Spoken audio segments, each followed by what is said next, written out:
Vamos começar mais uma edição do nosso curso de Direito Médico e vamos começar hoje com a nossa professora Marta Prioli. Professora Marta Prioli, ela é sócia fundadora do escritório Prioli Advogados, membro da Comissão Especial de Direito Médico e da Saúde da OAB de São Paulo. É advogada formada pela Universidade Metodista de Piracicaba, pós-graduada em Direito Médico, Hospitalar e Odontológico pela Escola Paulista de Direito e com diversos cursos de aperfeiçoamento, tais como curso de Compliance na área de saúde, pela Legal Ethics Compliance, Publicidade Médica, Documentos Médicos e novo Código de Ética Médica pelo Instituto Jurídico Biomeds, e Direito das Sucessões e Planejamento Sucessório pela Fundação Arcadas de Apoio à Faculdade de Direito da Universidade de São Paulo. Então, muito obrigado mais uma vez, Marta, pela oportunidade que vocês nos dão para possamos aprender muito com a experiência de vocês, e estamos todos muito curiosos e, por favor, fique à vontade para iniciar. Eu agradeço as suas palavras, doutor, muito obrigada. É uma satisfação enorme estar aqui novamente com o Instituto Brasiliense de Otorrinolaringologia. É muito bom aqui falar com vocês. Agradeço a todo mundo que está aqui presente para essa conversa, esse bate-papo em publicidade médica, que é um assunto tão importante, tão cada vez mais em voga, né? Sempre toda vez que a gente fala em publicidade médica, dá a impressão que aquele é o momento mais importante. Então, é um prazer enorme estar aqui. Muito obrigada, doutor Faes, pela oportunidade. Bom, eu gostaria de compartilhar com vocês alguns slides que eu preparei para a apresentação. Então, eu vou compartilhar a minha tela.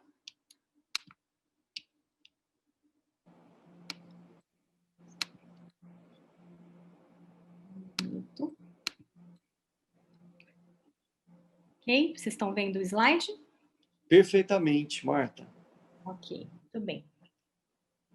Bom, então, para a gente começar a falar de publicidade médica, vale a pena a gente enfatizar realmente a importância desse assunto nesse momento, né? Mais do que, acho que em qualquer outro. Não que não fosse importante antes, mas o que acontece é que, em razão do uso da internet por muita gente, do uso do celular por muita gente, obviamente a publicidade médica ela está aparecendo mais, cada vez mais. A gente percebe, aqui vem um dado, inclusive, do IBGE, que o celular é o principal meio de acesso à internet no país. Então, o aumento realmente ele foi bem expressivo, se a gente considerar que 95,8% dos brasileiros hoje têm acesso à internet. Então, a gente tem quase 100% da população acessando a internet. E o que vem acontecendo, né, quando a gente fala em publicidade? A publicidade, ela sendo feita por vezes de forma correta e por vezes de forma incorreta. Então, a gente tem observado a utilização da publicidade médica de forma equivocada, muitas vezes. E aí, isso vem acontecendo, inclusive, pelo grande volume de gente acessando as informações, então, elas acabam se viralizando, e o acesso chega em muita gente. Por isso, esse cuidado enorme, porque o bem que faz muito bem, e o mal que faz muito mal, né? E aí, a gente pode pensar o seguinte, né? É possível a gente fazer a publicidade médica de forma correta, adequada? Sim, é totalmente possível. É muito possível que isso seja feito.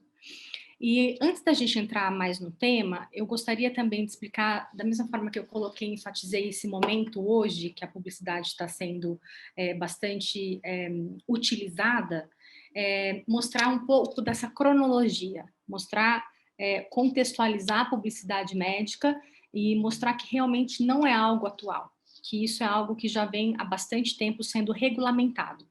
E quando a gente fala em regulamentação, o que acontece? Normalmente uma conduta que vai se perpetuando no tempo, que ela vai acontecendo de forma recorrente, sendo aí praticada por muita gente, quando ela não tem uma regulamentação, surge então a necessidade de uma regulamentação, a partir do momento que aquela conduta passa a ser utilizada de várias e várias formas, por muitas e muitas vezes. Então, com a publicidade médica, foi exatamente isso que aconteceu.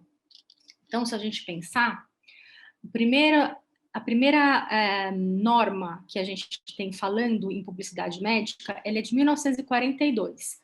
Quando a gente vê o número de lei, a gente vê o número de resolução, de decreto, enfim, sempre o número depois da barra equivale-se ao ano. Então, esse decreto-lei 4.113, ele regula a propaganda para médicos e outros profissionais da saúde. Esses dispositivos legais que eu vou colocar aqui agora para vocês, não necessariamente todos eles estão em vigor. Depois, mais para frente, num outro slide, eu vou trazer quais exatamente regulam a publicidade médica nos dias atuais, ok? E aí, posteriormente a isso, nós tivemos uma resolução do Conselho Federal de Medicina, que é a resolução 417/70, que regula a publicidade médica imoderada.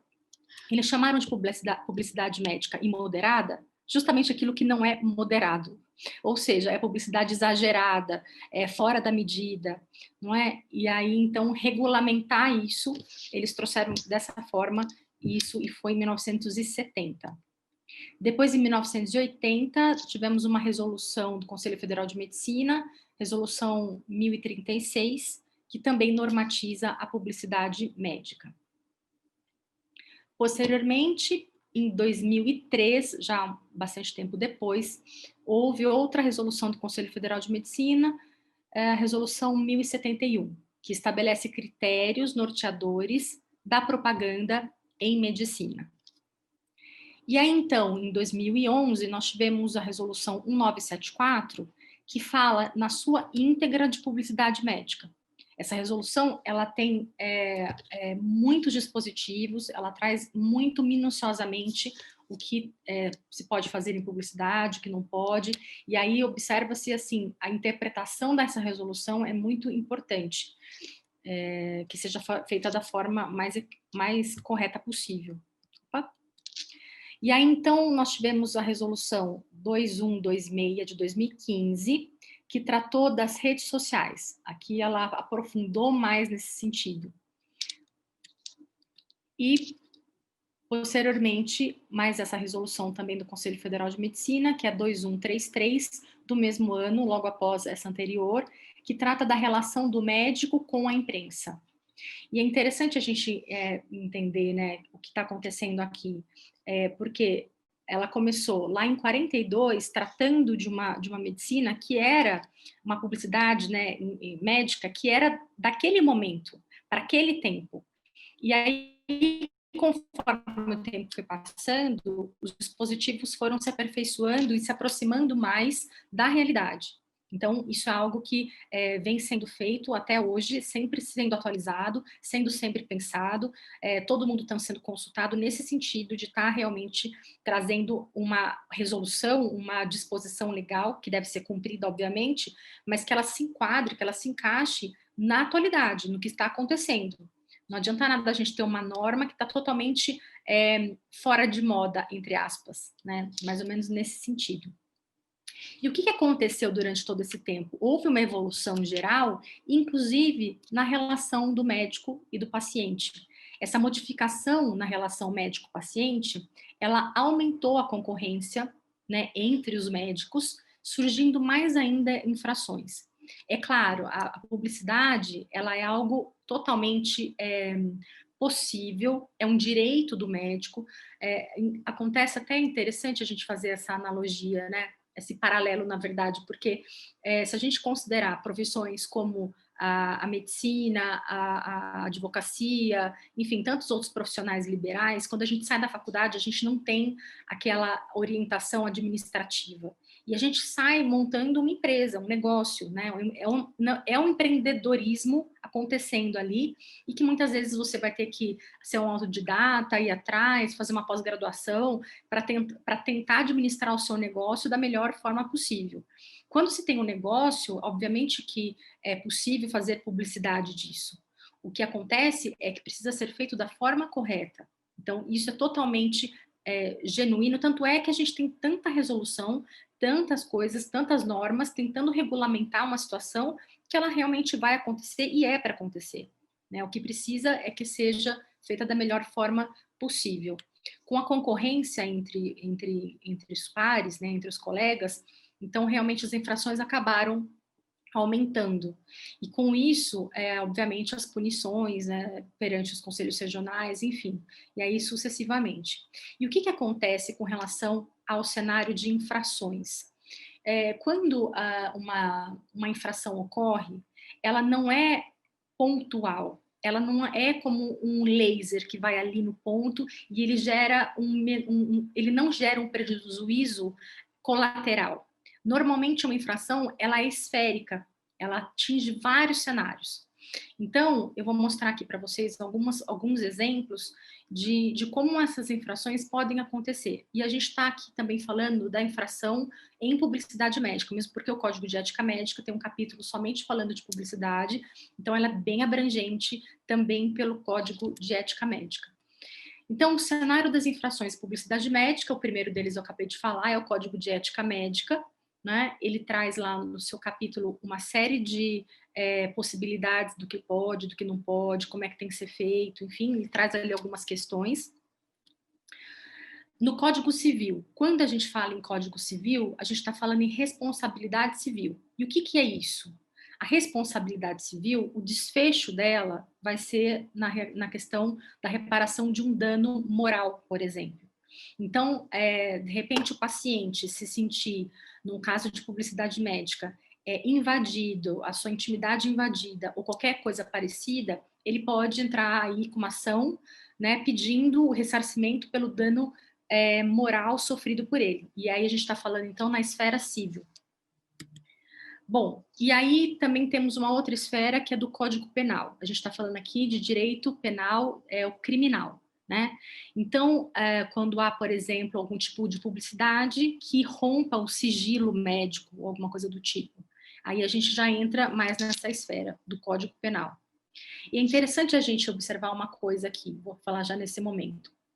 Uma infração, um crime relacionado ao médico, normalmente, via de regra, ele também vai ter uma punição administrativa perante o Conselho Regional Federal de Medicina.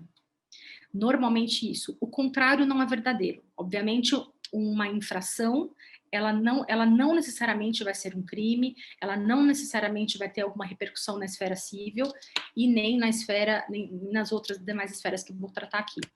Como, por exemplo, o Código de Defesa do Consumidor. Então, o Código de Defesa do Consumidor, a gente já aqui coloca que a relação médico-paciente, pelo menos diante dos tribunais da grande maioria da jurisprudência, entende-se como uma relação de consumo, assim como é com relação ao advogado também. E, no entanto, aí existe uma relação de meio e não de fim, né? Então, a gente presta um serviço com a melhor técnica, com a melhor expertise possível, com o melhor empenho, mas obviamente que o desfecho disso não cabe a nós, nem a nós advogados e nem aos senhores médicos, né? Então, é dessa forma que a gente entende. O que precisa é que esse meio seja todo estruturado e bem feito. Isso é fundamental. No Código de Defesa do Consumidor, com relação à publicidade médica, imaginem que os senhores que quando coloca-se aí alguma situação de expor alguma imagem, ou então prometer resultados, ou coisa do tipo, isso gera, aspas, um precedente para o paciente, como se ele tivesse no direito de exigir aquilo, porque ele está numa situação de consumo. Então, é uma faca de dois gumes. Realmente precisa tomar muito cuidado com relação a essa questão. E aí, com relação à lei de propriedade industrial, aqui eu estou falando especificamente do artigo 95, inciso 1, que ele traz a questão da concorrência desleal. Então, a concorrência desleal era considerada crime do Código Penal. Houve uma modificação. Aí, então, o que aconteceu? Veio uma lei especial que ela incorporou a lei geral. E, normalmente, é isso que acontece. Então, veio a lei de propriedade industrial, e aí, nesse artigo, ele traz a respeito da concorrência desleal. Então, eu não vou trazer aqui a lei, mas eu vou trazer um exemplo que se encaixa lá. O que é importante explicar aqui? E isso vale tanto no Código Penal como na Lei de Propriedade Industrial, quando a gente fala de crimes em geral. Quando a gente fala de uma conduta, essa conduta, para ela ser crime, para ela ser, ou seja dentro de uma lei especial ou do Código Penal, ela tem que ser uma lei que a gente fala que seja típica. O que é uma lei típica? É quando a conduta na vida real, ali na ação, ela se encaixa perfeitamente dentro daquele artigo que está no código. Então, a gente lê o artigo e a gente vê exatamente a conduta que a pessoa teve ali. Então, ela é escrita, tá? E aí, o que acontece? Por que eu estou explicando isso? Quando a gente tem uma situação, por exemplo, em que o médico, por exemplo, diz que ele é o único que faz aquela técnica no Brasil ou no mundo, e de repente isso não é verdade. Ou ele fala que ele tem um aparelho na clínica dele que só ele tem, e também isso não é verdade. Então, ele usa de uma forma fraudulenta para ter aí benefício próprio e desestabilizar a concorrência. Então, essa é a concorrência desleal caracterizada nessa lei de propriedade industrial. Ok? E aí, agora eu gostaria de falar para vocês quais são as normas, as resoluções que se aplicam hoje com relação à publicidade médica. Então, olha que interessante. A primeira delas que eu trouxe aqui é o Decreto-Lei 413/42, aquele primeiro. Foi o primeiro que trouxe alguma coisa falando sobre publicidade médica, lá em 1942. E ele não foi revogado, ele ainda está em vigor. Para os senhores veem como a gente precisa pensar a publicidade o tempo todo, inclusive as normas que ainda estão em vigor. Isso precisa ser pensado. E aí nós temos, então, a resolução 1974, que é aquela que eu falei, que trata da publicidade médica em si. Trouxe também essa 2126, que é aquela que fala das redes sociais. A 2133, que é a que fala da relação do médico com a imprensa. E o Código de Ética Médica, que é 2217. Bom, e vendo tudo isso, a gente vai pensar assim, né? Puxa, a publicidade médica, ela é importante? Digo que sim. A publicidade médica, ela é importante e ela é legítima. E ela deve ser exercida de forma correta. Então, é um direito do médico fazer a publicidade médica. O que acontece é que a gente percebe, pelo que a gente tem visto, inclusive o aumento aí das penalizações nos conselhos regionais, pelo mau uso dessa ferramenta. Mas ela é lícita, ela é permitida, mas tem que ser feita, obviamente, da forma correta. E qual é o caráter que a publicidade médica não pode ter? Ela não pode ter caráter sensacionalista, promocional ou de conteúdo inverídico. E agora eu vou explicar para os senhores um pouco mais aqui do que seria cada uma dessas questões. Quando a gente fala em promocional, a gente está falando de autopromoção, né? Então, quais são as possibilidades, algumas possibilidades em que esteja havendo aqui autopromoção? Quando, então, o angariar de clientela, quando há uma concorrência desleal, auferir lucros de qualquer espécie, permitir divulgação de endereço, telefone de consultório e clínica. E isso é uma coisa interessante também para a gente falar, todos esses aspectos que estão sendo colocados aqui, eles valem tanto na esfera física quanto na esfera digital. Valem para as duas coisas. E a respeito do sensacionalismo?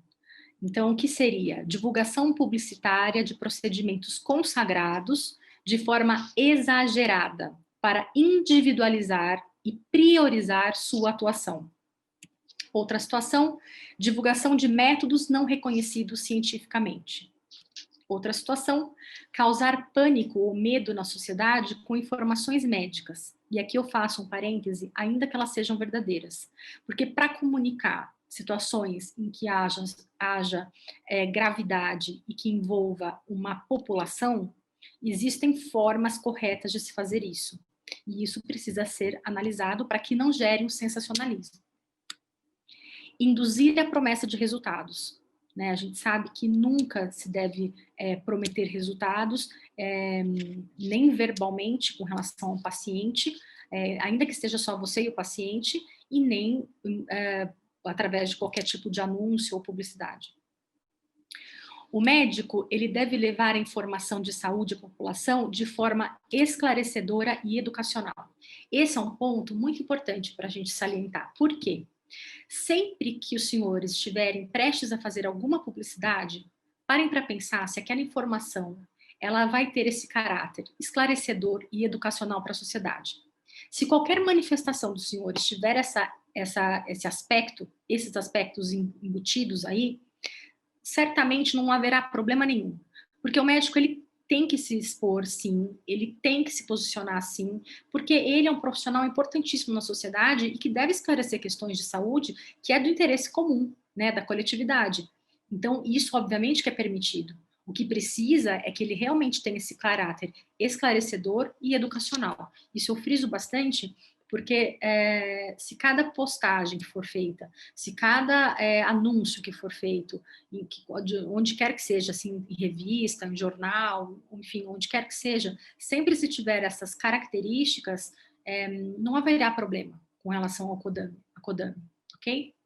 Bom, continuando, a resolução 974. Aqui ela fala, eu gostaria de trazer mais especificamente com relação aos anúncios. E aí, novamente falando, e esses anúncios valem para todas as esferas, físicas e digitais. E aqui eu quero trazer para vocês o que deve obrigatoriamente conter nesses anúncios. Então, a gente tem que trazer sempre o nome do profissional, sempre. Seja Instagram, seja revista, sempre o nome do profissional. A especialidade ou a área de atuação quando registrada no Conselho Regional de Medicina. O número do CRM. E o número do RQE, se o for, né, no caso de ter essa especialidade registrada. Ok? E o que é vedado nos anúncios? O que não pode ter nos anúncios? Fazer propaganda de método ou técnica não aceito pela comunidade científica. Expor a figura do paciente como forma de divulgar técnica, método ou resultado de tratamento, ainda que este o autorize. Ou seja, independentemente de autorização, não pode expor o paciente. A doutora Vânia vai falar mais abrangentemente sobre esse assunto. Anunciar técnicas exclusivas, foi o que eu já disse anteriormente. Oferecer seus serviços por meio de consórcio e similares. Isso também não pode, não qualquer tipo de anúncio. Garantir, prometer ou insinuar bons resultados do tratamento. Isso também a gente já falou. Realmente pode, além de gerar infração ética, pode gerar outros tipos de problema para o médico. Divulgar especialidade que não possui. Nem dar a entender, aqui eu ainda acrescento isso, nem dar a entender, porque o que a CODAMI preserva muito? É aquilo, é a imagem e a intenção que o médico está passando para a população. Então, insinuações de que se tem outra especialidade, a população é leiga, ela não entende que existem especialidades, que essas especialidades precisam ser registradas adequadamente, o que pode e o que não pode, o que se faz para ter uma especialidade, o que consiste a especialidade, qual é o esforço que aquele médico teve que fazer para conquistar aquele título.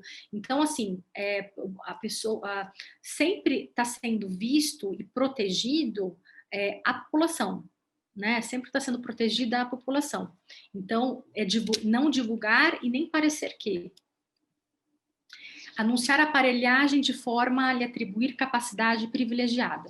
Veja, tudo isso que eu estou colocando aqui é exatamente, literalmente, o que está na resolução, ok? Essas eu selecionei algumas coisas que eu penso que seja bem importante para a gente evidenciar, e isso é obrigatório ao extremo, ok? E com relação às clínicas, né, com relação aos anúncios de clínica, quais são algumas particularidades?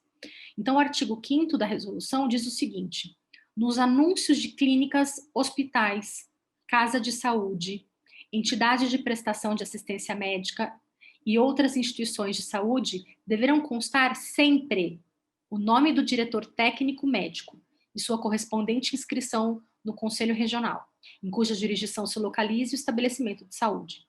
E isso por quê? Porque no Conselho Federal de Medicina, no Conselho Regional de Medicina, a clínica, o responsável não vai ser o CNPJ.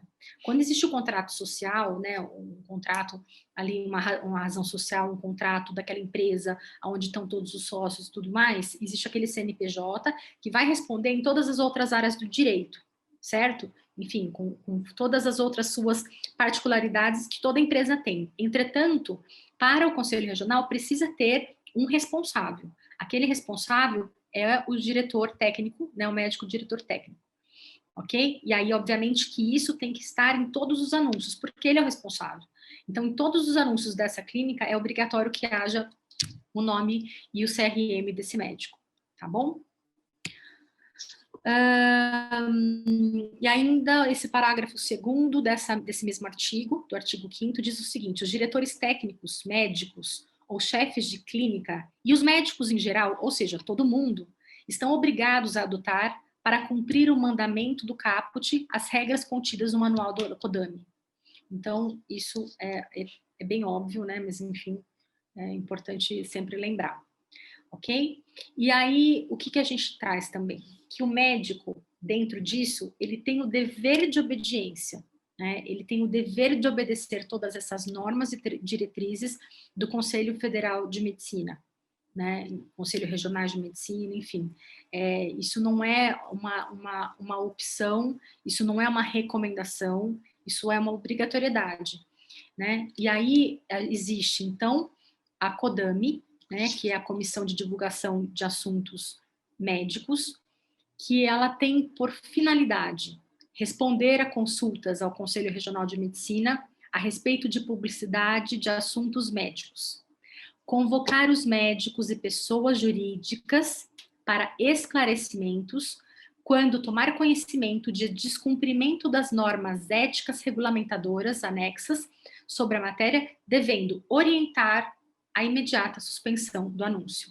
A CODAMI, ela age de ofício, né? Todo o Conselho Regional tem uma CODAMI, e essa comissão que ela realmente faz uma investigação. Ela consulta, ela googa, ela vai atrás, ela pesquisa no Instagram, ela pesquisa em Facebook, ela realmente está atrás das infrações dos médicos e ela realmente fica muito em cima. Por isso, o cuidado realmente de estar sempre em acordo com essas regras todas, o manual da CODAMI. Então, outra finalidade, propor instauração de sindicância nos casos de inequívoco potencial de infração ao Código de Ética Médica, rastrear, como eu havia dito, anúncios divulgados em qualquer mídia, inclusive na internet, adotando as medidas cabíveis sempre que houver desobediência a esta resolução. Foi o que eu acabei de falar. E também providenciar para que a matéria relativa a assunto médico, divulgado pela imprensa leiga, não ultrapasse em sua tramitação na comissão o prazo de 60 dias. Bom, e aí a gente pensa o seguinte: nossa, eu estou sujeito, então, a todas essas resoluções, eu sou médico, tenho a minha clínica, ou uma clínica pequena ou uma clínica grande, não importa, as regras são para ambas, mesmo para o médico pessoa física, enfim. Então, eu tenho que seguir todas essas regras, estar em conformidade com isso tudo? Sim, tenho que estar em conformidade com isso tudo. Porque o que acontece? Caso não haja essas conformidades, o Conselho Regional de Medicina pode aplicar as penalidades, eu vou falar delas a seguir. E aí, o que acontece? Nesse sentido, o médico vai ter que, então, se defender dentro de uma sindicância, contratando advogado para isso. A gente sempre fala, se tiver que contratar advogado, preferencialmente seja para o consultivo, porque pelo menos você contrata o advogado, quem quer que seja, qualquer advogado que seja, de preferência que seja especializado na área, para entender melhor de todas essas situações, mas o seguinte, para que haja sempre esse olhar para que não incida em infração, principalmente com relação à publicidade médica. Uma vez postada a publicidade, uma vez feita a publicidade, aquela infração, ela já aconteceu, ela acontece no momento, porque não tem como reverter. Ainda que seja pedido pela CODAMI para que se retire esse anúncio, para que ele não aconteça, já é possível a penalidade, porque o dano já foi causado. Esse é o entendimento, pelo menos aí, da grande maioria, ok? E aí a gente fala em penalidade, no que a gente está falando exatamente? Então, ao julgar o profissional médico, o Conselho Regional de Medicina ele poderá aplicar as penas previstas na Lei 3.268 de 57. Essa lei é bastante antiga, mas ela está em vigor e são exatamente essas situações que acontecem no caso de um processo ético profissional, ok? Então, A, advertência confidencial em aviso reservado. B, censura confidencial em aviso reservado. C, censura pública em publicação oficial. D, suspensão do exercício profissional por até 30 dias. E cassação do exercício profissional ad referendo pelo Conselho Federal. Essas penalidades, elas podem ser aplicadas, e aqui, diferentemente do que acontece com relação ao direito criminal, lá a gente, até os senhores devem ter ouvido já falar, a pessoa é primária, réu primário, não tem antecedentes criminais, então existe uma redução de pena. Então a dosimetria de pena, ela será implementada naquele caso, considerando todos os antecedentes, considerando a gravidade do crime, então uma série de coisas. E aí tem os agravantes criminais e tudo mais, e aquilo vai diminuindo ou vai aumentando, dependendo da situação. Nesse caso, o réu, não, independente dele ser o réu, desculpa, aqui nesse caso, o médico, para ele ser penalizado, não precisa haver aí, então, uma questão de antecedentes ou não. Por exemplo, dependendo do grau da situação, da infração, e a gente está falando de qualquer infração do Código de Ética, ele poderia já receber uma censura pública em publicação oficial já de cara, sem antes receber a anterior, que é a advertência confidencial em aviso reservado, por exemplo. Entenderam? Então, não existe essa regra como há no direito, ok?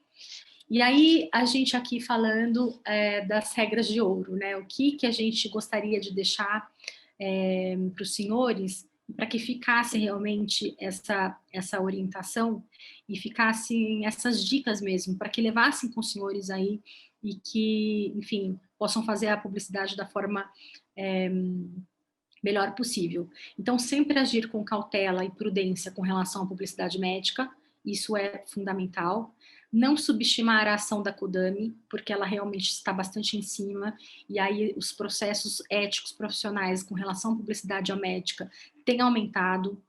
Pensar sempre em informação em saúde para a sociedade.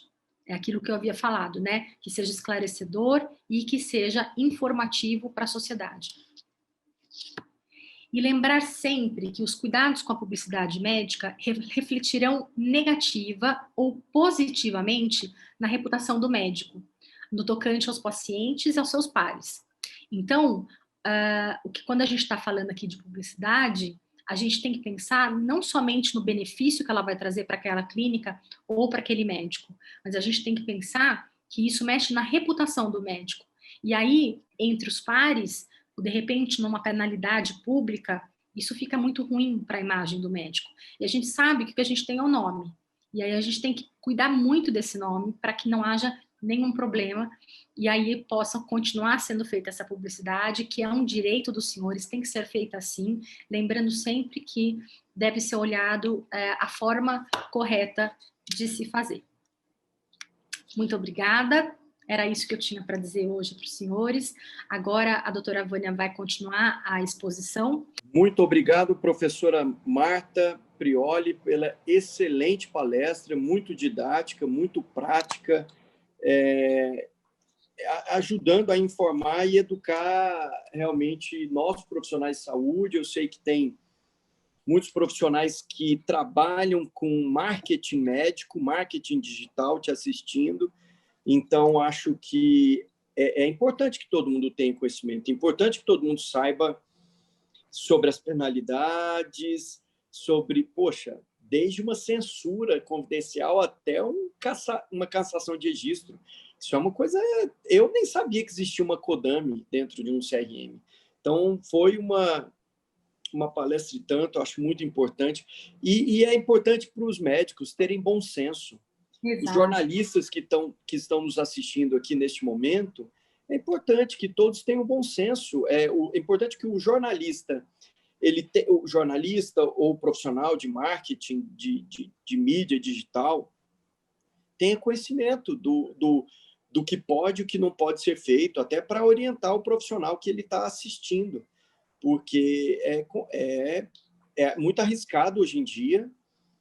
E o bom senso é sempre bem-vindo, porque hoje, num país como o nosso, no Brasil, tem muita política o tempo todo, então a população ela já está cansada de pessoas querendo tirar proveito, e assim, é muito claro quando o profissional ele deixa de informar e educar sobre saúde a população e passa a querer tirar proveito, querer tomar vantagem em relação à concorrência. Poxa, a população,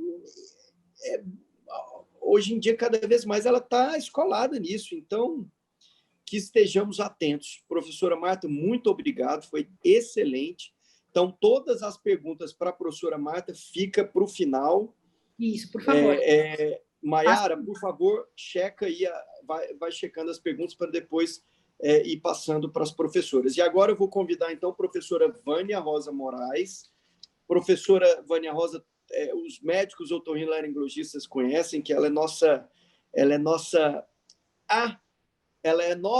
o departamento jurídico da Associação Brasileira de Otorrinolaringologia, ela é o EUQIP lá da Associação Brasileira de Otorrinolaringologia, ela é advogada, especialista em direito médico pela Escola Paulista de Direito, associada do Prioli Advogados, com experiência e atuação jurídica para sociedades de especialidade médica, clínicas, consultórios, com ênfase na defesa profissional médica, relações contratuais e pareceres, idealizador e responsável pelo blog Direito Médico e Associativo, www.direitomédicoeassociativo.blogspot.com.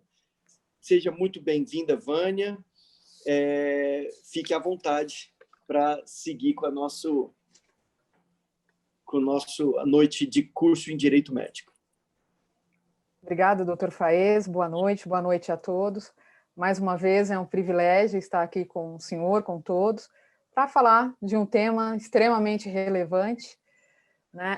Nós, como sociedade, passamos a utilizar as redes sociais com maior frequência, e como a doutora Marta pontuou, existem normas que devem ser cumpridas, e nós estamos aqui com o dever de trazer informações que possam contribuir no dia a dia de forma preventivamente, para que os senhores não cheguem no momento de ter que responder uma sindicância em um processo ético profissional. Eu vou compartilhar a minha tela para a gente dar continuidade.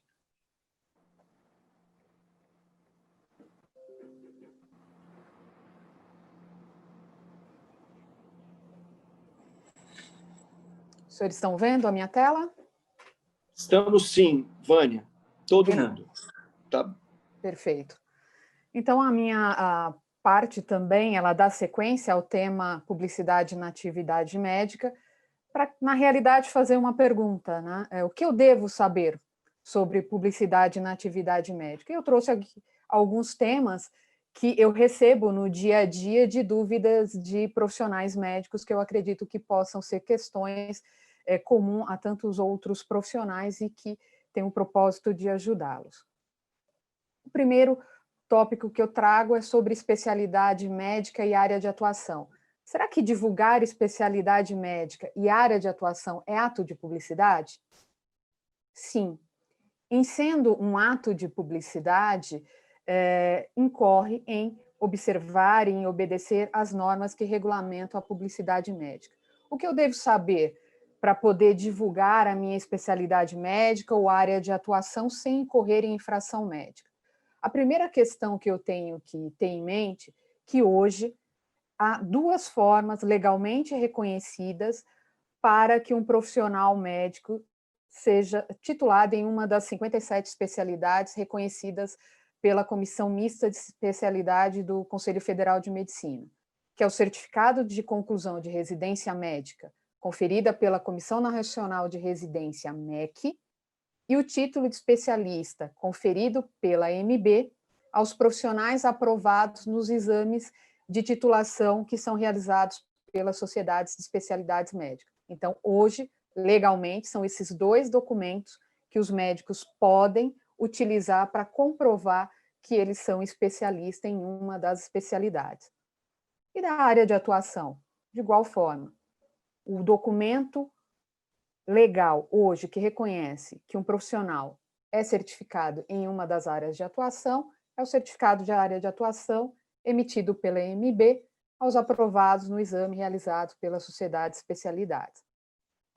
Por que é importante saber quais são as formas legalmente reconhecidas para que um profissional diga que ele é especialista em uma determinada área ou especialidade médica ou área de atuação? Porque o Código de Ética Médica, ele veda ao profissional médico anunciar títulos, ou seja, referente à especialidade ou área de atuação, que ele não tenha como comprovar e que não tenha o registro no Conselho Regional de Medicina.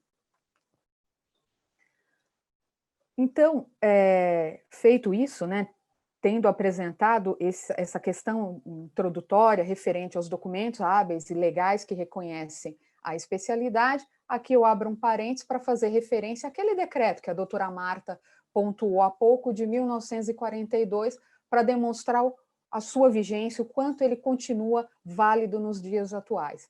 Ele traz uma determinação, no qual ele diz que, independente do número de especialidades que o profissional médico tenha, ele só pode divulgar até 2 especialidades.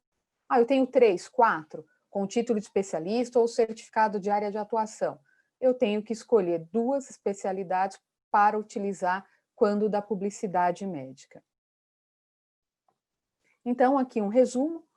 Como divulgar especialidade médica é um ato de publicidade, para poder divulgar a especialidade médica, eu tenho que ter o título de especialista ou o certificado de conclusão de residência médica. Se for o ato de publicidade relacionado à área de atuação, eu tenho que ter o certificado da área de atuação da minha especialidade, reconhecido pela EMB, e posso divulgar até 2 especialidades. E aqui um item importante que eu já mencionei logo lá no primeiro artigo que eu fiz referência ao Código de Ética, que eu posso divulgar desde que esteja registrado no Conselho Regional de Medicina para que eu tenha o RQE. Afinal, o que é esse RQE? Ele significa o Registro de Qualificação de Especialista feito no Conselho Regional de Medicina. O RQE é obrigatório perante o Conselho Regional de Medicina, ele não é facultativo, porque em algum momento os senhores vão dizer: eu sou o doutor fulano de tal, CRM tal, especialista em tal área. Eu fiz um ato de publicidade. A partir desse momento, eu tenho que ter o RQE referente a essa especialidade na qual estou dizendo que eu sou titular.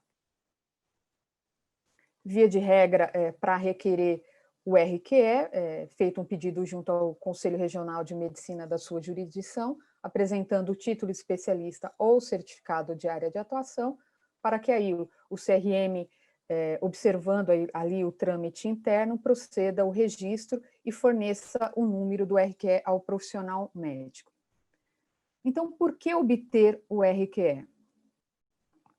Porque, como a doutora Marta pontuou na sua fala, a Resolução 974, ela determina, quando dos anúncios feitos pelos profissionais médicos, ele vai ter que mencionar o nome, a especialidade ou a área de atuação, o número do CRM e o número de registro de qualificação de especialista, o RQE. Portanto, fazer a divulgação da especialidade sem o número do RQE, eu acabei de cometer uma infração ética. Então, é fundamental que eu tenha o registro. E não somente ter, e que faça uso dele. Não basta eu apresentar o meu título de especialista, o meu certificado de conclusão de residência no CRM, obter o número do RQE e engavetá-lo. Não, eu tenho que fazer uso do número desse RQE. Então, nesse sentido, assim, seguindo um pouco, eu apresentei aqui algumas questões legais, observância à norma legal. Então, o que não pode ser feito com relação ao tema especialidade médica quando pensamos em publicidade na atividade médica? Veja, eu pontuei que é obrigatório registrar o título ou certificado de residência no Conselho Regional de Medicina para que eu tenha o RQE e divulgue a especialidade. Então, se eu não tenho título de especialista, se eu não tenho certificado de conclusão de residência médica em uma das especialidades, eu não tenho os documentos hábeis, reconhecidos legalmente, que comprovem que eu sou titular nessa área. Portanto, nesse caso, eu não posso divulgar a especialidade. Caso seja feita o ato de publicidade divulgando a especialidade da qual eu não tenho o documento probatório para comprovar que eu sou especialista e que eu não tenho o registro, o RQE no CRM, eu acabei de cometer uma infração ética. E vou ter que responder perante ao Conselho Regional de Medicina da jurisdição da qual os senhores têm o registro, responder uma sindicância e até um processo ético profissional. Aqui é um parecer do CRM de Minas, no qual ele evidencia, essa questão da importância do registro da especialidade, e no qual ele diz que todo profissional médico que não possua especialidade registrada no Conselho Regional de Medicina não poderá anunciar-se como especialista em carimbo, receituário, jalecos, placas do consultório e de hospital, assim como fazer publicidade. Então, os senhores observam a importância e o dever que cada um dos senhores tem em cumprir com essa norma com relação ao registro da especialidade para que possa fazer a divulgação e um anúncio da especialidade. Aqui um exemplo prático, né, no qual sempre me pergunto se mencionar especialidade em carimbo é ato de publicidade. E aqui vem a resposta, é. Então, o carimbo é um meio de identificação do médico, também considerado um meio de divulgação. Portanto, ele deve ser feito observando a norma, no qual deve constar o nome do profissional médico, o CRM, a especialidade e o número do RQE. Aí os senhores observam a importância desse número do RQE, quando eu disse que não pode ser engavetado. Então, em todas as formas e o momento que os senhores divulgar que é especialista, deve vir acompanhado do número do RQE. Se o médico anunciar uma especialidade, então ele deve observar as regras do Conselho Regional de Medicina. Aqui conclui-se, então, já havia falado da questão da infração ética, a inobservância dessas regras quanto à divulgação da especialidade, trazer o nome completo do médico, o CRM, a especialidade e o número do RQE, é infração ética, e dependendo da complexidade da questão, o profissional será instado a responder perante o Conselho Regional de Medicina, e as penalidades disciplinares cabíveis pode ser desde uma advertência até a cassação do exercício profissional. Por isso, a importância da fala do Dr. Faez no início da minha apresentação, que além dos profissionais médicos, aqueles que os assistem nessa questão de marketing, de divulgação, é fundamental observar as regras, as normas que regulamentam a publicidade, desde o decreto de 42 até a resolução 974 de 2011. Caso contrário, a orientação vai acabar fazendo com que o médico incorra em infração ética. Aqui eu chamo a atenção para uma questão relacionada à divulgação da especialidade, a uma nova questão dos dias atuais, que é a LGPD. Nós temos que lembrar que a divulgação de nome dos médicos, do CRM, RQE, aqui, desculpa, saiu errado o RQ,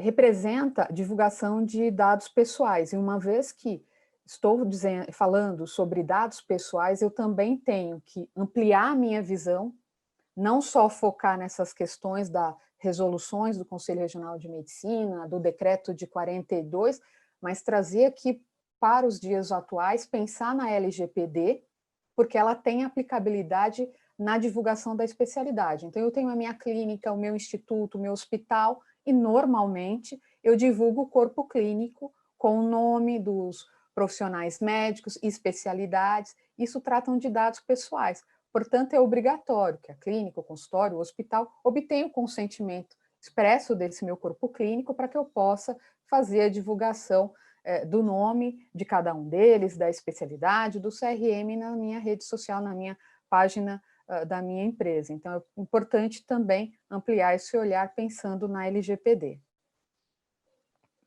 Agora eu mudo um pouquinho o foco, né, do tema, superada essa questão da especialidade, passamos a falar sobre utilizar foto de paciente do famoso antes e depois do procedimento médico. Então, o que eu devo saber a respeito dessa questão que é recorrente, como eu falei, a sociedade como um todo passou a utilizar mais as redes sociais, porém, não é terra de ninguém, né? Deve-se observar os limites, as regras, em contrário, os profissionais médicos responderão aí por infração ética, responsabilidade civil, e o dano à reputação, à imagem do profissional estará certamente comprometida. Então, ainda que seja talvez um pouco cansativo falar de norma, de lei, mas é extremamente importante observá-las para evitar problemas futuros.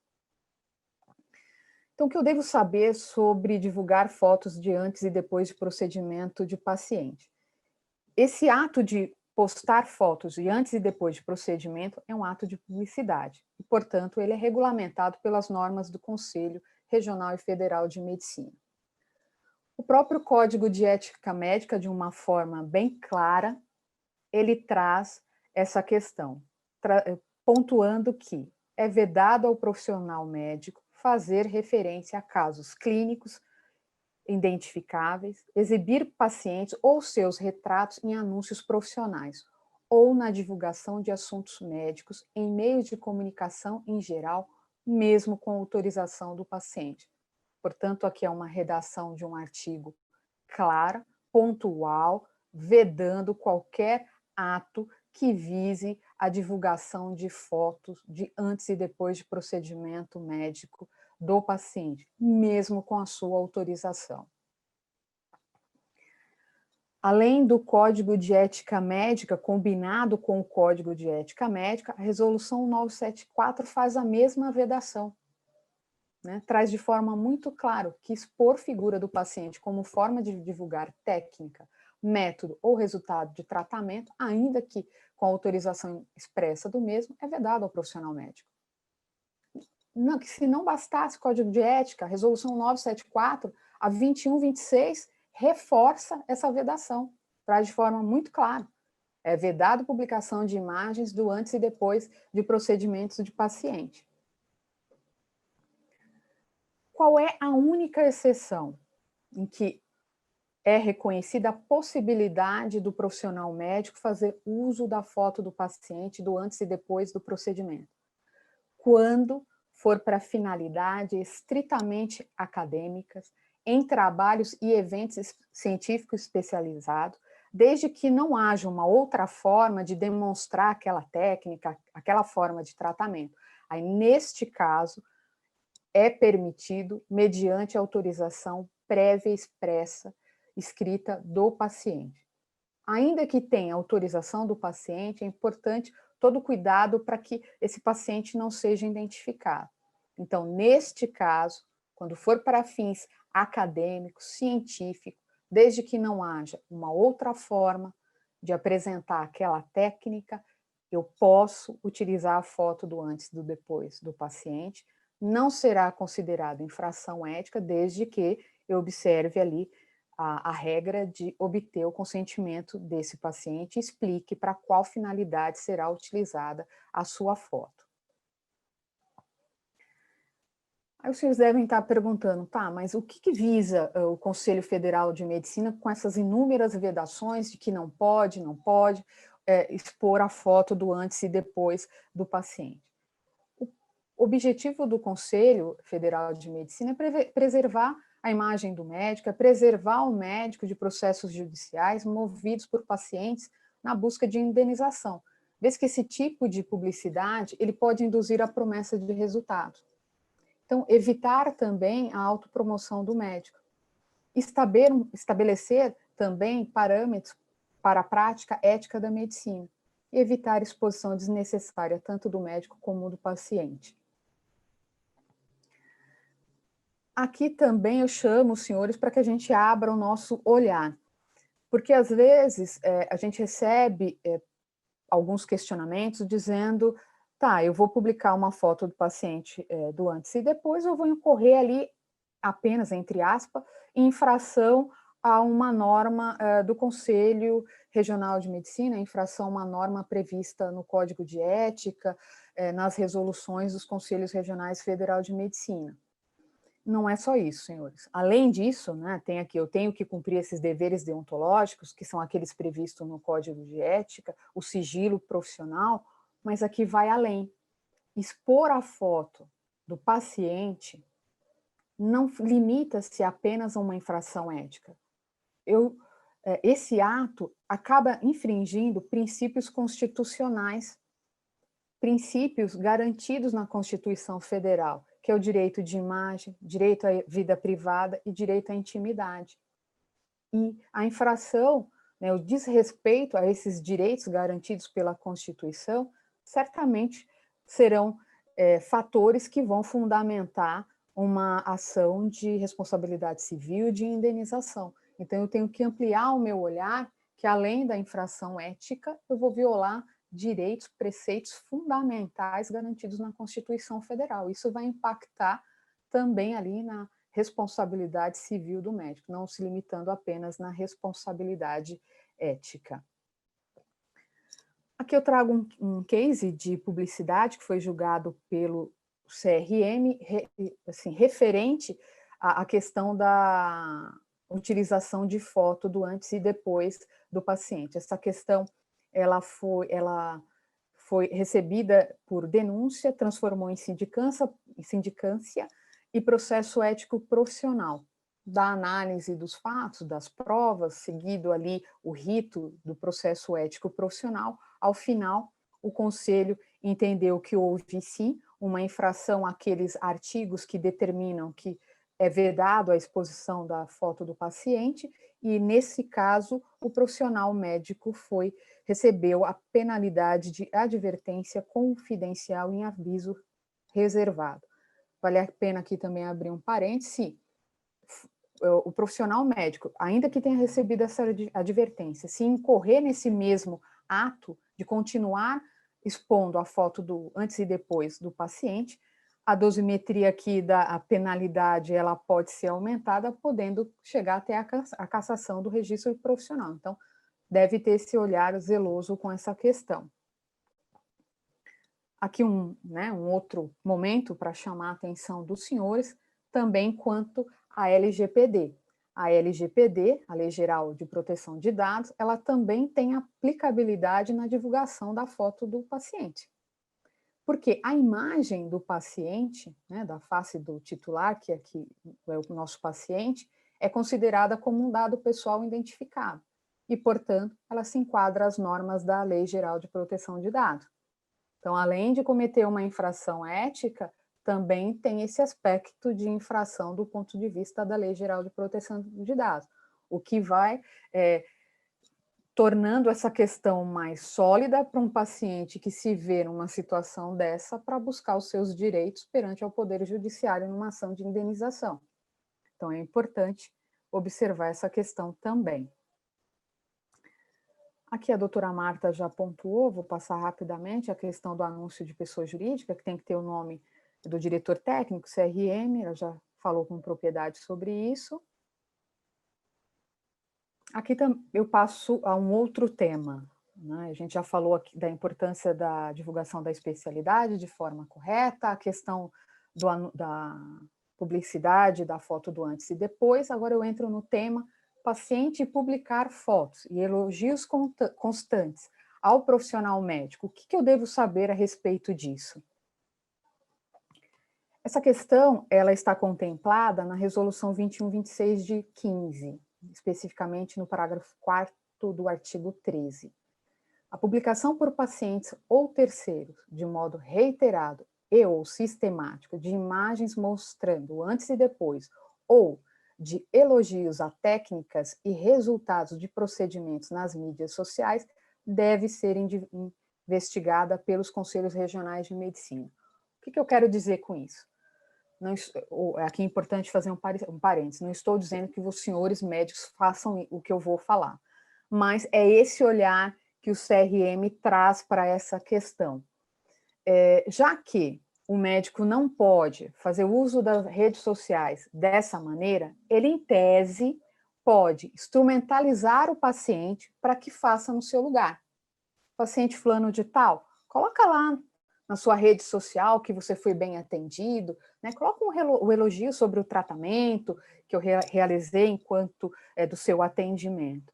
Então, isso é observado de uma forma negativa pelo Conselho Regional de Medicina e ele vai investigar. Como a doutora Marta pontuou, a CODAME, que é a comissão que cuida desses assuntos médicos, ela não atua exclusivamente a partir de uma denúncia. Ela atua também fazendo uma busca ativa nas redes sociais. Então, se ela observar que aquele médico começou a ser elogiado de forma reiterada, ela vai instaurar uma sindicância e, se isso prosperar, vira um processo ético profissional. Aqui, além dessa resolução de 15, novamente aquele decreto de 42, para a gente evidenciar o quanto ele está vigente. Né? Lá em 42, ele já trazia essa vedação, que é proibida aos médicos anunciar, né, aqui sistematicamente também, agradecimentos manifestados por clientes. Então, no slide anterior, eu falei sobre a iniciativa do paciente. Aqui é a iniciativa por parte dos profissionais médicos. Ele começar sistematicamente, colocar agradecimento, né, repostar, tal do repost, de mensagens feitas por paciente, não tenha dúvida. A CODAME vai convidá-los a ir até o CRM para conversar, prestar esclarecimentos, e se não estiverem convencidos, vão instaurar uma sindicância e um processo ético profissional. Portanto, fiquem atentos. Caso contrário, os senhores vão ser obrigados a responder, né, como eu disse, ao processo ético, a uma sindicância, e aí ter que ter o respaldo, o auxílio de um profissional, um advogado habilitado para orientá-los na melhor forma de defesa. Outro momento, atenção, de novo, a respeito da Lei Geral de Proteção de Dados. Né? Aqui a gente começa a fazer uma reflexão, né? A divulgação de elogios, da forma que, de repente, ela pode ser feita nas redes sociais, ela pode trazer dados pessoais que identifiquem tanto o médico como o paciente. Então, a partir do momento que eu estou tratando ali, identificando dados pessoais, essa questão, esse meu ato, se enquadra também a Lei Geral de Proteção de Dados. Então, cabe aí ampliar a nossa visão também, está sempre focado agora, uma vez que a Lei Geral de Proteção de Dados está vigente, que ela tenha um impacto em várias ações que a gente pense em fazer e que traga essa questão dos dados pessoais. Mudando aqui já de novo, né, para um outro tema, a questão das redes sociais. Né, será que um médico ele pode diagnosticar ou sugerir um tratamento em perfil e redes sociais? Aqui não requer nem muito reflexão, né, senhores? Certamente não. Né, rede social, qualquer que seja, não é um meio adequado para se diagnosticar ou sugerir tratamento. Né? Se caso façam, certamente é infração ética. Outro momento, atenção, né, para a chamada aos senhores. A Lei Geral de Proteção de Dados também se aplica a essa questão. Se alguém, né, resolver diagnosticar ou sugerir tratamento em perfil em redes sociais, ela está divulgando dados pessoais e sensíveis do paciente. E não tenha dúvida, eu vou buscar uma ação de indenização contra esse profissional de médico que acabou infringindo ali um aspecto, violando os meus direitos quanto à segurança e preservação dos meus dados pessoais e sensíveis.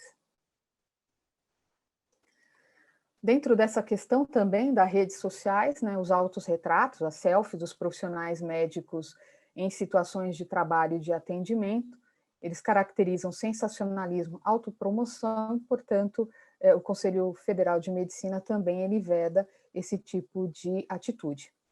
Né? Além dessa questão ter previsão no Código de Ética, falando da responsabilidade ética, a gente tem que pensar também ali, abrir o olhar e trazer essa questão para o ambiente da Constituição Federal, né, que é aquela questão que eu citei há pouco quanto à divulgação de imagem. Isso acaba expondo a minha vida, né, a do paciente, a vida privada, a intimidade, e isso tem impacto aos meus direitos e garantias constitucionais. Como a doutora Marta pontuou, as redes sociais, né, em primeiro momento, a gente acha um ambiente super bacana, né, tanto para divulgar as nossas questões com relação a fatos pessoais, como questões profissionais, mas a gente também tem que ter esse olhar do ponto de vista, entre aspas, negativos, né? Da mesma forma que as redes sociais, ela permite esse ambiente que pode promover um ambiente saudável, ela pode ser um ambiente ruim, né? Os pacientes, podem utilizar dessas redes sociais para fazer críticas ao médico. Então, a gente tem que tomar cuidado. E se houver algo nesse sentido, se os senhores receberem alguma crítica por redes sociais, não respondam, tá? Nesse momento é importante procurar um advogado para que ele possa orientar de que forma a gente vai conduzir, né? De que forma, quais as medidas que serão aplicadas dependendo do caso concreto. Então, nunca, por mais que a gente tenha vontade de responder ali no mesmo momento, da mesma amplitude, não faça. Né? Havendo alguma crítica aos senhores em uma rede social, pense, pare um pouquinho, encaminhe a questão para o advogado para que a gente possa orientá-los da melhor forma.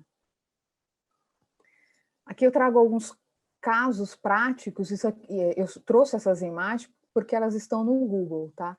Mas elas serão utilizadas aqui exclusivamente para fins acadêmicos, não tem nenhum propósito de denegrir a imagem de quem fez essas publicidades, questionar, mas o objetivo é exemplificar. Então, esse tipo de publicidade, aqui os senhores podem observar, é uma caixa de pizza, no qual o médico utilizou para fazer uma publicidade, são vários cupons. Se você juntasse X cupons, você teria direito a passar por um atendimento de uma consulta ou um procedimento, pagando ali por um preço com um determinado desconto, compensando com esses cupons que a pessoa juntaria conforme ela fosse consumindo a pizza. Desse outro lado também é uma publicidade que incorre em alguns fatores de infração ética, expõe a imagem de pacientes, como a gente já falou que não pode. Aqui abaixo, ela traz a forma que é feito o pagamento, o parcelamento, em 6, 12, 36 meses para pagar um procedimento, são realmente comportamentos que não se devem adotar. Então, esse é o tipo de comportamento de que não pode ser utilizado numa publicidade. Aí reitero aqui, o propósito não é expor, né, criticar quem o fez, essas publicidades, mas é para trazer, para exemplificar para os senhores o que não pode ser feito, porque não é o propósito. Aquilo que nós pontuamos, a publicidade tem que ser feita com o objetivo de trazer conteúdos para orientar, esclarecer a sociedade, e não pode ser utilizado dessa forma. Aqui é um outro exemplo que eu trouxe, é de um material publicado pelo CREMESP, o Conselho Regional de Medicina de São Paulo, ele chama Manual de Publicidade do CREMESP. E aqui ele traz a questão seguinte: o médico é o melhor médico do ano. Às vezes existem alguns concursos para, ao final, chegar à conclusão qual é o melhor médico do ano, o melhor médico da cidade. Esse tipo de comportamento, esse tipo de participação nesses eventos para, ao final, destacar qual é o melhor médico do ano é totalmente vedado pelo Conselho Federal de Medicina. Então, essa prática não se deve ser adotada. Aqui também um outro exemplo que é pontuado pelo CREMESP nesse manual: se o médico ele pode participar de anúncio de produtos de empresas relacionadas à área da saúde. Realmente o médico ele não deve participar de ações publicitárias de empresa ou produtos ligados à medicina. É vedado pelo Conselho Regional de Medicina. Aqui a questão de entrevista, né? Qual é o comportamento do profissional médico com relação à participação de entrevistas.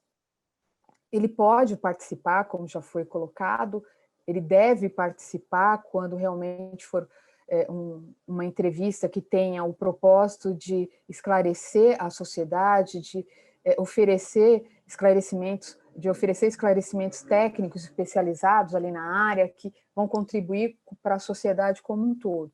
Mas aqui cabe um parênteses. A gente observa que é recorrente, médicos que participam acabam, ao final, fornecendo o número do telefone, o endereço, e esse ato é vedado pelo Conselho Regional de Medicina, tá? Não é permitido, por exemplo, nessas oportunidades de entrevista, a divulgação de endereço ou telefone de consultório. Então, realmente tem que se tomar cuidado com essa questão. Então, aqui já indo para o final da minha apresentação, a dica que eu deixo nessa questão é realmente que a publicidade tem que sempre buscar essa questão de informar e esclarecer. As informações, os fatos nela contidas devem ser realmente verdadeiros. O médico deve agir com discrição, com parcimônia, não utilizar desses meios para autopromoção, sensacionalismo e mercantilismo. Eu costumo dizer que o que faz a publicidade, nós, enquanto profissionais, é ali o nosso atendimento no dia a dia, é o nosso cuidado, é o nosso zelo, os senhores com os pacientes, nós com o cuidado com os nossos clientes. Então, é isso que faz a nossa publicidade. A gente não precisa utilizar das redes sociais para agir de forma para autopromoção, sensacionalismo, mercantilismo. Eu acho que dessa forma acaba prejudicando a nossa reputação. Se utilizarmos a publicidade, as redes sociais, para fazer uma publicidade de forma ética, de acordo com as boas práticas éticas, de forma discricionária, de forma com parcimônia, isso certamente terá um diferencial com relação àqueles que não observam a regra. E aqui, né, uma super recomendação jurídica, se assim eu posso chamar, eu tenho que lembrá-los que tudo aquilo que a gente posta nas redes sociais, seja texto, fotos e vídeos, eles se tornam documentos que podem ser usados como prova, seja aí prova no âmbito judicial como na esfera ética. Então, é importante sempre pensar quando for fazer um ato de publicidade, porque isso vira prova, com certeza, contra aquele que faz a publicidade. Aqui, antes de agradecer, eu preciso ponderar que essa resolução, a 1974, a 21, 26, as outras elencadas aqui durante a nossa apresentação, elas estão sob análise do Conselho Federal de Medicina, porque eles entendem que o momento é outro, né? A sociedade evoluiu como um todo, as questões de utilização das redes sociais mudaram, né, da resolução 974, que foi em 2011 para 2020. Então, essas resoluções, elas estão já sendo revistas pelo Conselho Federal de Medicina. Provavelmente aí no ano que vem a gente volte a falar sobre publicidade médica novamente, aí sob um âmbito, se houver esses novos ajustes e reformulação nas resoluções do Conselho Federal de Medicina. Eu agradeço mais uma vez a oportunidade de falar. É fundamental a participação dos senhores, pontuando perguntas, questionamentos, se tiver dúvida, para que a gente possa ter essa interação, ver realmente se o que a gente trouxe foi suficiente para esclarecer as dúvidas para os senhores. Então, dessa forma, eu encerro a minha participação. Muito obrigada a todos. Boa noite. Nossa, fantástica, Vânia. Meus parabéns.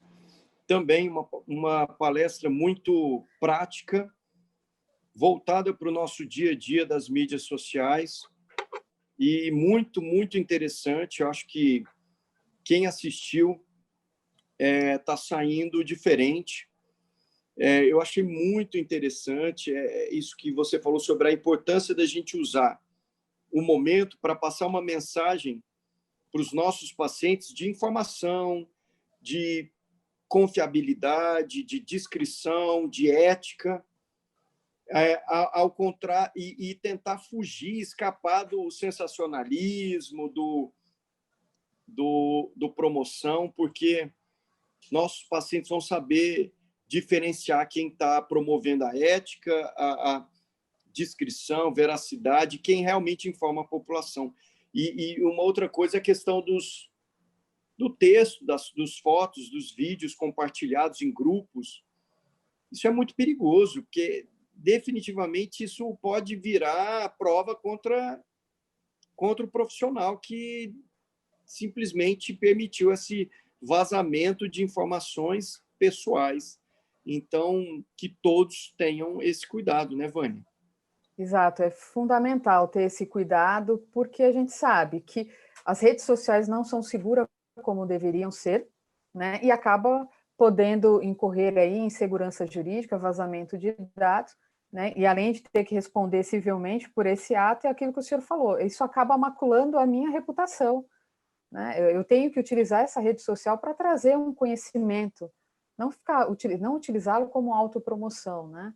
E aquilo que a gente trouxe de novo, né? A LGPD está aí, né? Também impacta nessas questões da publicidade, né? Ainda que eu sei que tem alguns que sejam contrários à questão, que procuram achar argumentos dizendo que podem, por exemplo, publicar foto do antes e depois do paciente, mas os senhores puderam observar ali que as regras são tão claras, né? A redação dos artigos são tão claros, que a gente sabe que às vezes tem lei que ali nos remete a várias interpretações, né? Mas eu acho que tanto o Código de Ética como as resoluções, eles trazem uma leitura muito clara do que pode e o que não pode, né?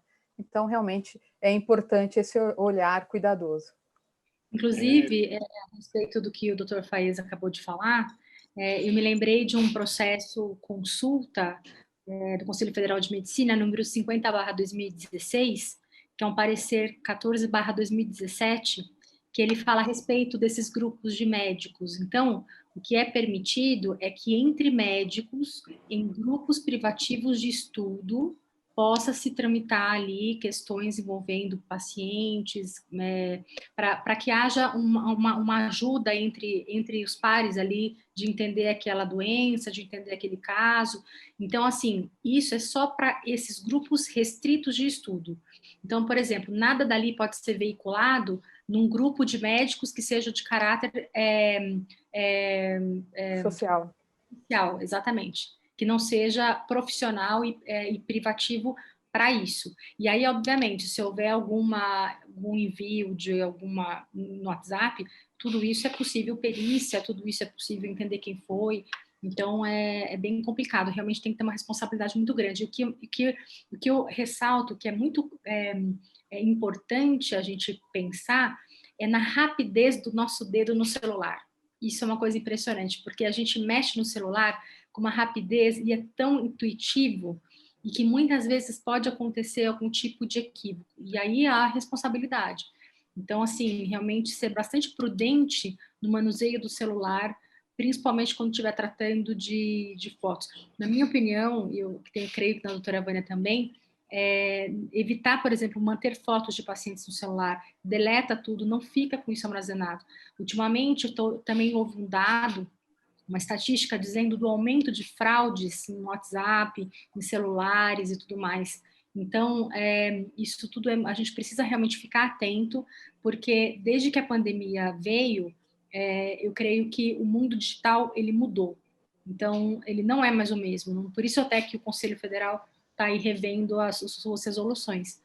Então, a orientação é realmente importante. Um WhatsApp, ele é útil, né? Por exemplo, mais até, eu vejo, pelo menos no meu dia a dia, muito mais até que próprio e-mail. Às vezes a pessoa fala assim, eu te mando no e-mail, mas se quiser mandar no WhatsApp, pode mandar.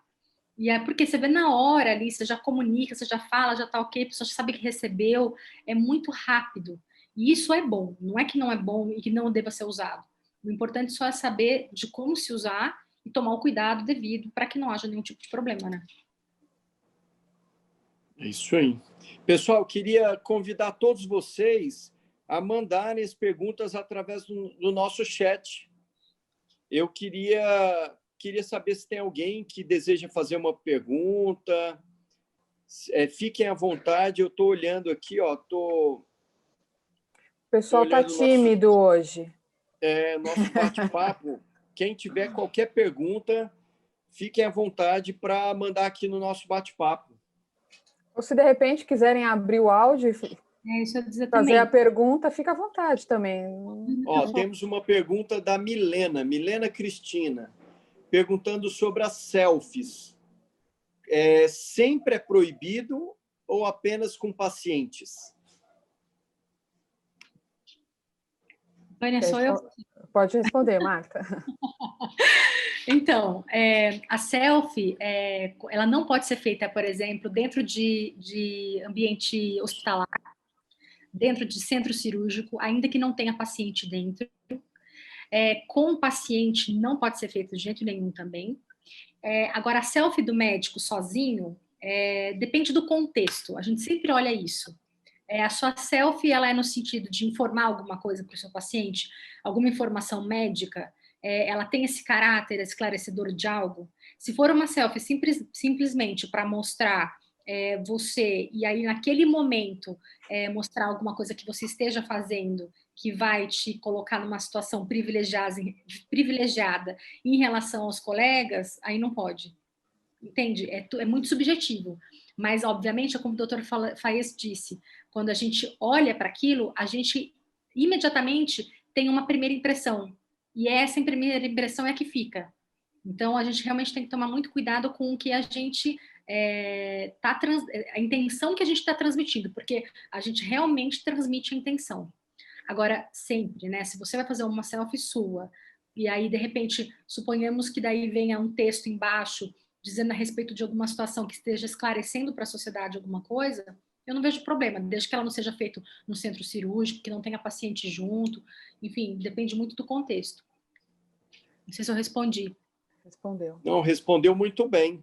Temos mais perguntas. O pessoal se animou. Simone Santos dizendo assim, oi, vejo muito hoje em dia, antes e depois, nos dentistas, que fazem ROF. Eu não sei o que é ROF, mas vocês entenderam. Antes e depois de algum procedimento plástico, né, estético. Permitido? A legislação da odontologia é diferente. ROF é harmonização orofacial. Tá. Então, a legislação da odontologia, ela é diferente da medicina, né? Tem algumas resoluções do Conselho de Odontologia que permite que os dentistas façam a publicidade do antes e depois do procedimento dos pacientes por eles atendidos. Então, nesse caso, o dentista não incorre em infração ética, porque o conselho profissional da classe dele permite. Entretanto, eu vou fazer uma ressalva. A gente, no escritório, sempre recomenda, mesmo os dentistas, para não fazerem. Para não fazerem. O que acontece? Ele pode não incorrer numa infração ética direta, mas o que pode acontecer é que ele pode gerar uma expectativa naquele paciente de resultado. E aí, ele vai fazer o seguinte: doutor, dentista, eu quero isso aqui. Tá. Só que esse aqui que ele está mostrando na foto tem uma arcada dentária diferente, o tamanho do dente é outro, a forma do rosto é outra, tudo é diferente, mesmo na harmonização facial, né? Porque ainda existe aí existe toda uma questão de dentista fazendo, de médico fazendo, enfim, a gente nem vai entrar nessa seara, mas você expor a foto do paciente, você gera uma expectativa. E aí a função do dentista como a do médico também é de meio e não é de fim. Né, para vocês terem uma ideia, a cirurgia plástica ela é considerada pela jurisprudência como fim, um resultado fim, não resultado meio. Imaginem só, imaginem uma situação em que uma paciente entra para um centro cirúrgico plástico e ela, de repente, quer aquele nariz, aquele formato de rosto, sei lá, imagina. E aí ela não obtém aquilo porque para aquele tipo biofísico dela não é possível. E aí isso vai judicializar, e aí o tribunal entende que o plástico tem que entregar aquilo que falou que ia entregar. Então essa é uma briga grande dos advogados com o judiciário nesse ponto, porque a gente debate muito isso, a gente entende que sempre é de meio, nunca é de fim. Né? Essa que é a nossa posição. Exato. Muito bem, tem mais uma pergunta agora. O que a lei diz do Rômulo Neto de Almeida? Rômulo é gerente financeiro do Instituto Brasileiro de Otorrino. O que a lei diz sobre o paciente entrar em contato com a clínica por e-mail ou telefone, solicitando um orçamento de um procedimento ou cirurgia, sem consultar o médico pessoalmente? Senhor Rômulo, é Isso. totalmente vedado.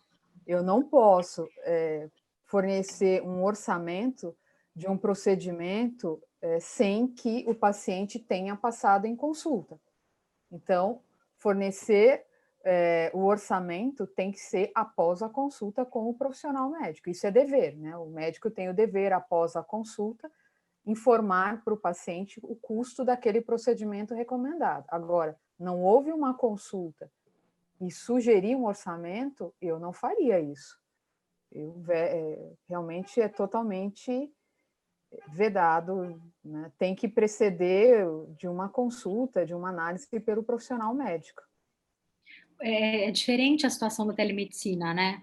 Quando Sim, é diferente. Fala em telemedicina, existe ali todo um cuidado, o médico está vendo o paciente, ele está conversando com o paciente, é diferente, porque o médico não pode fazer qualquer tipo de tratamento à distância, isso está no Código de Ética, tratamento à distância sem examinar o paciente. Né? Aí existem algumas exceções, no estado de urgência e emergência, após sanar da urgência e emergência, daí sim, daí imediatamente já consultar aquele paciente. No caso da telemedicina, é a mesma situação. O médico está atendendo em telemedicina, ele percebe que o paciente tem que ser atendido presencialmente, obrigatoriamente ele vai dizer isso para o paciente, vai ficar registrado isso, para que ele então atenda esse paciente posteriormente. Então, realmente, fazer qualquer tipo de orçamento ou qualquer tipo de... sem ver o paciente, não aconselho de forma alguma. E quem garante, né, que aquele paciente tem que fazer realmente aquele procedimento do qual ele, né, está pedindo informação quanto ao valor. Então, realmente, a nossa recomendação é que não faça, né? Oriente o paciente que é necessário que ele passe por uma consulta com o profissional, para que esse profissional identifique qual é o procedimento que ele tem que ser submetido, aí sim, ele será informado, como recomenda o Conselho Regional de Medicina, o valor daquele procedimento. Vamos lá. Muito bem, temos mais perguntas. Vamos lá. Uma pergunta da Juliana Barmut. Parabéns, doutora Marta e doutora Vânia, excelente aula. Minha pergunta é voltada ao Google. As empresas patrocinam anúncios no Google. Quando uma empresa paga pelo nome de um médico reconhecido, sendo que este não faz parte do corpo clínico, e a empresa se promove sobre o nome de outro profissional sem o consentimento dele, qual infração eles podem estar cometendo? Nossa. Ok, a empresa, ela divulga o nome do profissional médico sem autorização. Né? No Google AdWords é assim, você escolhe as palavrinhas que você quer comprar, investir, né? Sim. E acontece muito de clínicas pegarem o nome de um médico e contratar, investir. Eu posso explicar? Estou aqui já. Oi, Juliana, explica. Vamos lá, vamos interagir. Bem, gente. Meus parabéns pela aula, uma delícia essa aula. Nossa, obrigada. Principalmente para a gente que tem clínica médica, assim, para todo mundo que tem, né? É uma pena que muitos não puderam assistir, porque é muita informação interessante. Eu fiquei aqui só pensando nos nossos posts, o que tinha, o que tem que deixar de ter, o que a gente tem que tomar mais cuidado. Muito legal. Eu até mandei uma mensagem para a Diele, para o nosso comercial, falei, vou colocar meus filhos para tirar foto, porque paciente de jeito nenhum. E quase a gente não tem fotos dessas comerciais pagas, sabe? Já prontas, com um implante. Eu falei, vou colocar meus filhos para virar modelo, assim, eu não tenho problema. Então, na verdade, doutora Marta e doutora Vânia, a pergunta ela foi direcionada ao Google mesmo. O Google, como o Faiez falou, a gente paga... as empresas pagam um valor para aparecer naqueles anúncios, né? E quanto o valor que você patrocina, melhor você fica na posição, você fica no ranking. Por exemplo, eu coloco palavras-chave e dependendo da palavra-chave que você patrocina, você vai aparecer lá em primeiro, se o seu patrocínio for um bom patrocínio.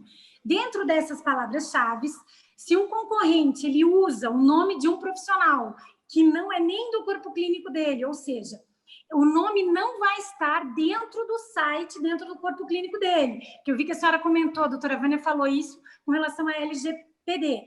Mas, no caso, ele patrocina o nome como palavra-chave e o profissional, mesmo sem o consentimento dele, acaba que direciona o paciente para um site que aparece em primeiro lá, que nada tem a ver com este profissional, que muitas vezes pode ser o próprio concorrente dele. Você entende? Ele usa o nome justamente pela reputação do profissional, como ele se promove em cima. Quais as implicações com relação a isso? Marta, eu vejo que cabe uma ação de indenização, né? Porque o que acontece? Está utilizando o nome sem o consentimento, né? Além do consentimento, você está utilizando o nome para angariar, né, no final, recurso financeiro para uma outra empresa.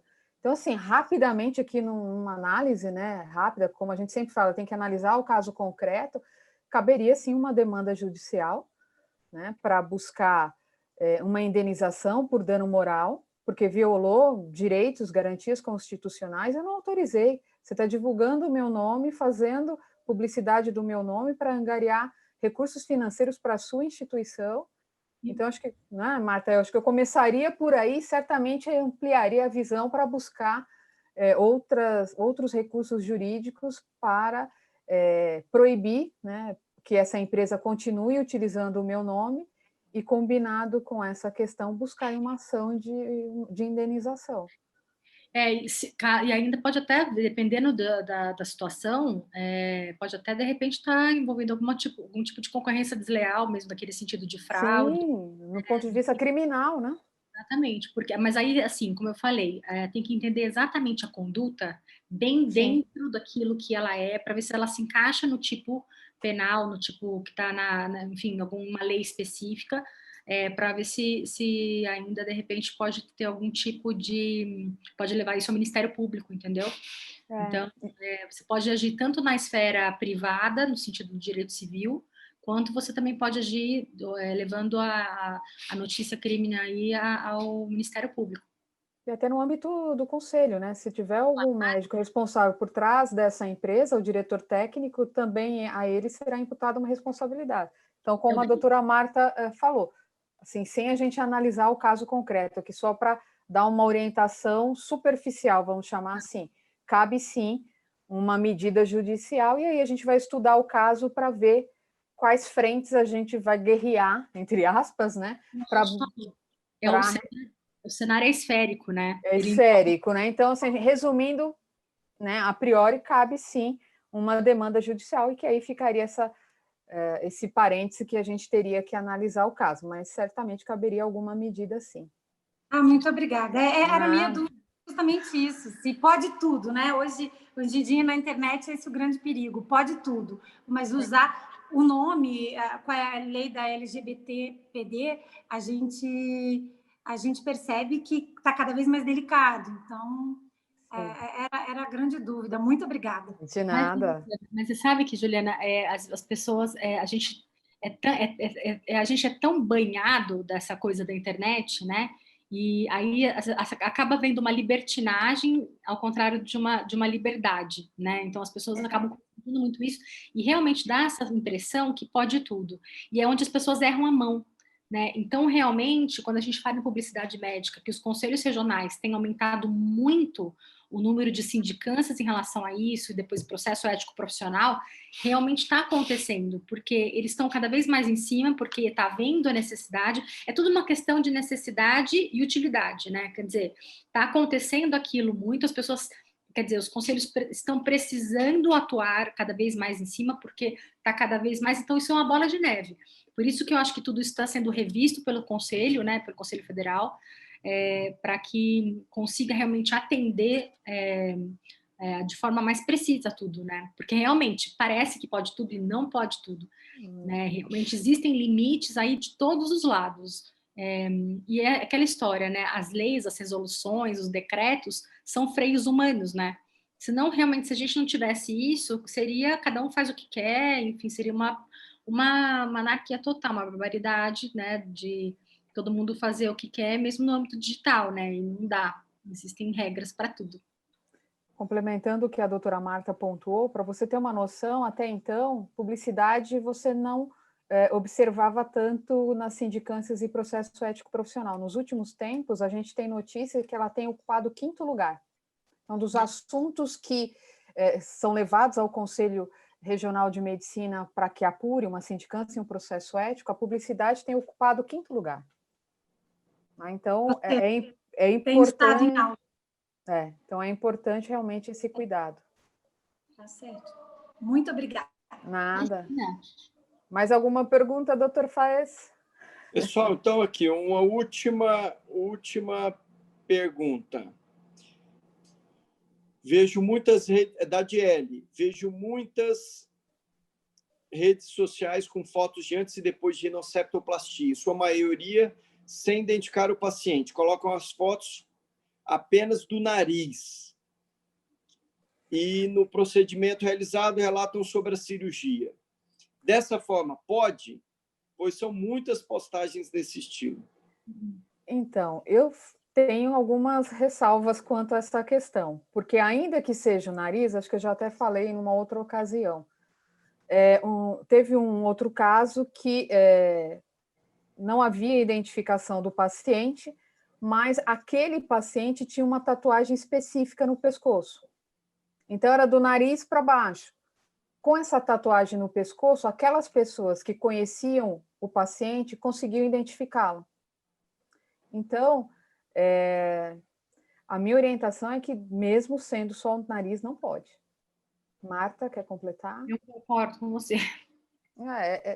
É complicado, a gente acaba sendo bastante assim rígida no nosso posicionamento, porque a gente entende que o mundo é uma ervilha, é impressionante. Então, assim, tudo pode acontecer, né? Então, a gente realmente preza sempre pelo máximo de cuidado, para que haja menos problema possível.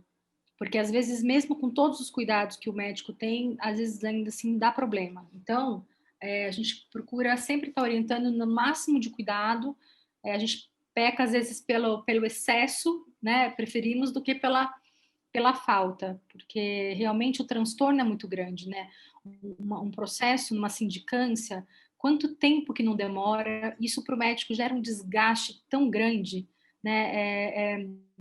Até a gente percebe muito isso, assim, nós, enquanto advogadas, a gente vê tudo isso de uma forma muito corriqueira, porque faz parte do nosso dia a dia. Então, para nós, abrir um paciente é totalmente fora de questão, é algo do outro mundo. Para os médicos, isso é corriqueiro, e o processo é algo excepcional e de outro mundo. E é mesmo. Então, assim, a gente sempre fala, né, em todos esses aspectos, tomem cuidado sempre, busquem sempre informação, sempre optem pela consultoria e pelo preventivo.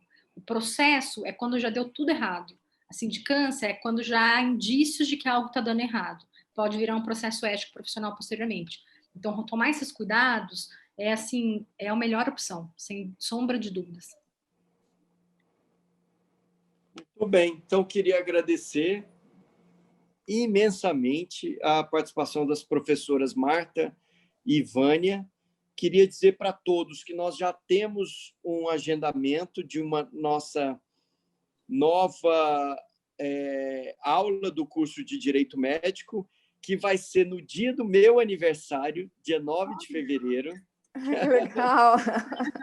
Em 2021, de 19 às 20 horas. E o título da palestra será A Relação Médico-Paciente na Perspectiva Ética Jurídica. Então, é isso.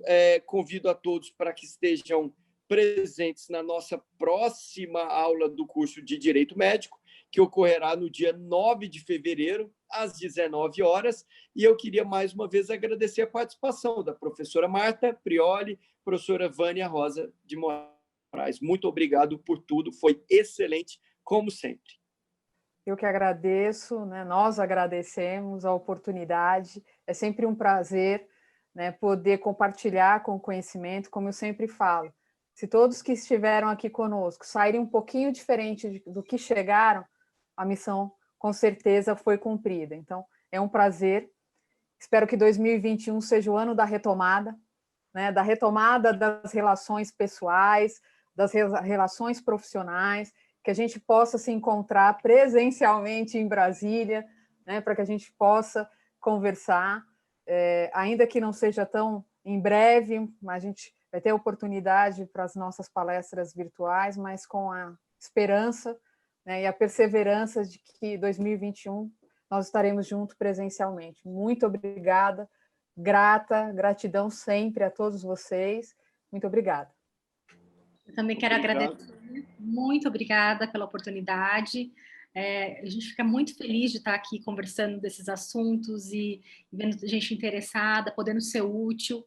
Eu acho que a gente estuda tanto e se dedica, de que adianta se não tiver utilidade isso tudo, né? De que adianta se as pessoas não estiverem dispostas a ouvir e levar isso para as suas vidas e dar utilidade para isso. Então, é uma satisfação enorme mesmo. A gente agradece muito a vocês por essa oportunidade e, se Deus quiser, a gente vai estar junto aí em breve.